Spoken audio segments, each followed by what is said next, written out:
Hello tout le monde, j'espère que vous allez bien, moi je vais super bien. On se retrouve aujourd'hui pour une nouvelle vidéo qu'on va appeler comment préparer son entretien pédagogique. Donc dans cette vidéo on va parler de tous les types d'entretiens que vous pouvez avoir. Je vais également vous rappeler le calendrier Campus France parce que je l'avais oublié moi-même et puis je vous avais dit dans un direct que j'allais vous le rappeler parce que j'ai pas mal de gens qui me posent la question. Donc ça sera divisé comme suit. On va vous parler un petit peu de tous les types d'entretiens. Après je vais vous dire comment se préparer pour chaque type d'entretien. La vidéo elle sera formulée ainsi. Cette semaine sera réservée aux entretiens, tout simplement parce que les deux vidéos qui vont arriver vont parler d'entretien. Tout d'abord celle-ci qui parle de comment le préparer, et la prochaine qui va arriver qui va vous donner plein de questions qui arrivent à l'entretien. Je suis Ariana là et ici on parle de la vie d'étudiant en France, mais surtout de comment y parvenir. Donc pour commencer, le calendrier de Campus France que je vais vous détailler parce que moi-même je ne l'ai pas retenu, voilà, pour être très honnête. Et ça serait plutôt pas mal. Donc ce sera le calendrier DAP et hors DAP. Donc vous savez tous que la procédure Campus France, elle a pris ses débuts le 1er octobre 2021. Donc c'était l'ouverture du dépôt des candidatures. Les personnes qui avaient déjà avancé ont pu soumettre le dossier très rapidement. Et d'autres continuent de soumettre en ce moment. Ensuite, la date limite de dépôt des dossiers, c'est le 15 décembre prochain. Je me répète, 15 décembre, c'est surtout pas à oublier parce que comme je vous le disais, il n'y a pas d'heure africaine en fait. En France, c'est l'heure, c'est l'heure. C'est pas plus, c'est pas moins. Toutes les institutions françaises qui sont à l'étranger, elles agissent comme si elles étaient en France. Donc, si à minuit pile, le 15 décembre, votre dossier il n'est pas soumis, j'ai envie de vous dire que l'année prochaine, ça serait bien pour vous. Alors, le 1er février 2022, ça sera la date limite des passages d'entretien. Donc, le 1er février 2022, c'est la date limite de passage des entretiens et indication des avis SCAC. Je ne sais pas qu'est-ce qui a changé, mais pourquoi ils donnent un créneau pour l'indication des avis SCAC? Enfin, c'est la date limite des entretiens, quoi. De toute façon, il n'y aura plus d'entretien à passer. Si cette date est passée et que vous n'avez pas eu de créneau, ça sera, comment vous dire, mort pour vous. Après, si la date limite de dépôt des dossiers c'est le 15 décembre, entre le 15 décembre et le 1er février, vous avez environ 1 ou 2 mois. Donc c'est plutôt pas mal. Et le 31 mars 2022, vous aurez la date limite commission pédagogique, établissement et décision des établissements. C'est-à-dire, c'est la date limite à laquelle vous allez recevoir les réponses d'université. Donc, vous serez presque à la fin pour ceux qui auront des acceptations et qui viendront tout simplement. Et puis, le 15 mai 2022, c'est la date limite à laquelle vous devrez décider dans quelle université vous allez. Parce que, comme j'ai pu vous le dire à plusieurs reprises, si vous avez plusieurs acceptations d'université, il va vous falloir choisir une université et une seule à la fin. On va se lancer dans le vif du sujet de la vidéo, qui est comment préparer son entretien. Donc d'abord, je vais vous dire qu'il y a deux types d'entretiens. Il y a des entretiens pédagogiques en présentiel et des entretiens pédagogiques en distanciel. Donc présentiel, vous avez présence, et distanciel, vous avez distance. Et ce type d'entretien pédagogique est arrivé depuis qu'il y a eu la crise sanitaire, où il y a des personnes qui ont pu passer des entretiens derrière leur ordinateur ou derrière leur téléphone. Donc c'est plutôt pas mal. Mais il faut en parler parce qu'il y en a, ils ne savent pas. Si ça se trouve, vous n'allez pas en avoir cette année. Il y en a qui en ont eu l'année passée et l'année d'avant. Mais c'est bien de savoir pour que quand on vous le propose, vous puissiez savoir si oui ou non vous êtes capable de le faire ou pas. Si vous avez les outils, oui ou non.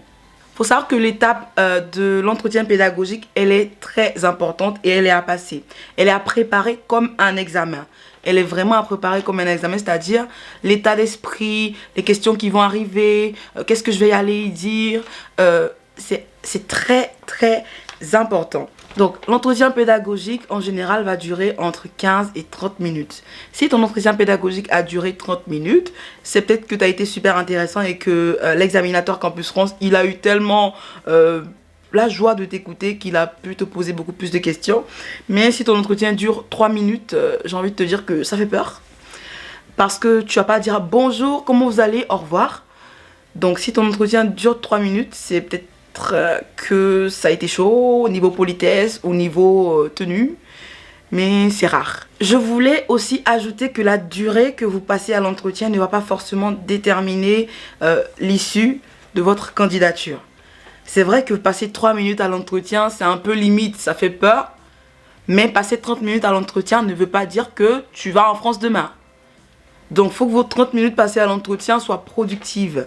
Ou pourquoi pas, il faut que si vous passez 5 minutes à l'entretien, ce soit également productif. Il faut que ces 5 minutes vous aient permis de dire ce qu'il y avait à dire. Et de toute façon, si vous êtes dans un état d'esprit de dire ce que vous avez à dire et que vous êtes intéressant à écouter, il n'y a pas trop de raison que l'examinateur vous vire après 3 minutes. Vous voyez ce que je veux dire? Donc c'est très important, c'est à garder en tête. Vous devez être respectueux, poli et à l'écoute. Ne surtout pas couper les personnes qui vous posent des questions.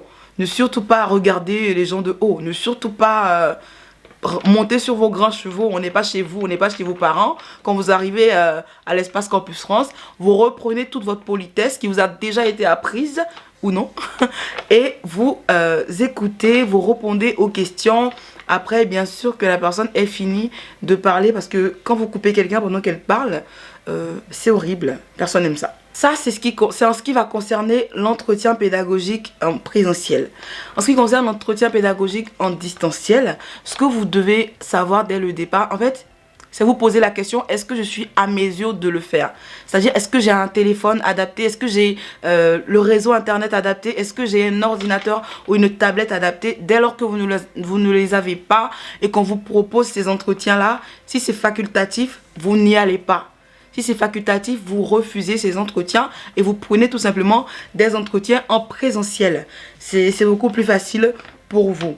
Donc c'est la préparation que vous devez avoir. Vous devez savoir que dans un entretien pédagogique en distanciel, ce que l'examinateur va voir dans l'écran va être important. Donc il faut avoir une coiffure soignée, il faut avoir un haut de tenue soigné. Pour le bas, je sais pas, mais il faut être soigné pour ce que la personne elle voit. Il faut avoir une gestuelle soignée, il faut avoir, je sais plus comment ça se dit, il faut avoir un visage accueillant en fait. Faut pas agresser les personnes du regard. Faut sourire quand il faut et tout simplement. Donc moi, ce que je peux vous donner comme conseil, c'est vraiment de ne pas y aller si vous n'avez pas la connexion internet adaptée, surtout si on vous propose de choisir. Voilà. Donc, avant de commencer l'entretien, c'est-à-dire là, on a fini de parler de présentiel et distanciel, mais ce que vous devez savoir avant d'aller à l'entretien, ce que vous devez savoir dès le début de la préparation, c'est qu'il vous faut connaître votre projet d'études professionnelles, votre filière que vous avez choisie, c'est-à-dire quand vous dormez et qu'on vous réveille, il faut que vous puissiez nous expliquer en fait ce que vous voulez faire en France. Parce qu'en gros, toutes les questions qui vont être posées à l'entretien Campus France vont tourner autour de ça. En général, si un étudiant va à l'entretien Campus France sans avoir bossé des questions qui arrivent souvent et qu'il sait pertinemment son projet d'études professionnelles, sa filière, il sait un petit peu les coûts des études ici. En général, il peut avoir un entretien pédagogique plutôt pas mal, plutôt passable.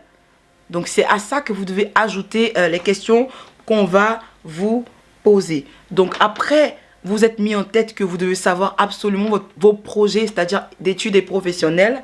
Il va vous falloir reviser des questions. Il va vous falloir bosser plein de questions qui arrivent pour que vous puissiez être préparé en amont. Donc, comme je pouvais vous dire, vous devez vous poser des questions. En fait, vous devez préparer des questions qui viennent souvent, qui viennent peut-être rarement, et des questions qui peuvent vous venir en tête. C'est-à-dire, en ayant bossé votre projet d'études et votre projet professionnel, vous-même, vous pouvez créer des questions et vous les poser à vous-même et essayer d'y répondre.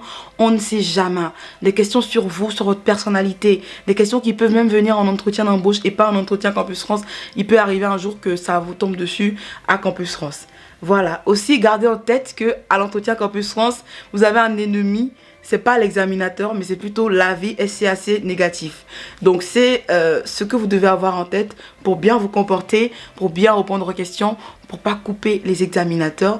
Et je pense que votre entretien ne peut que bien se passer. C'est ainsi que fait ma vidéo. J'espère qu'elle vous aura plu. Moi, je vous fais plein de bisous. On se dit à bientôt pour une nouvelle vidéo. Bye.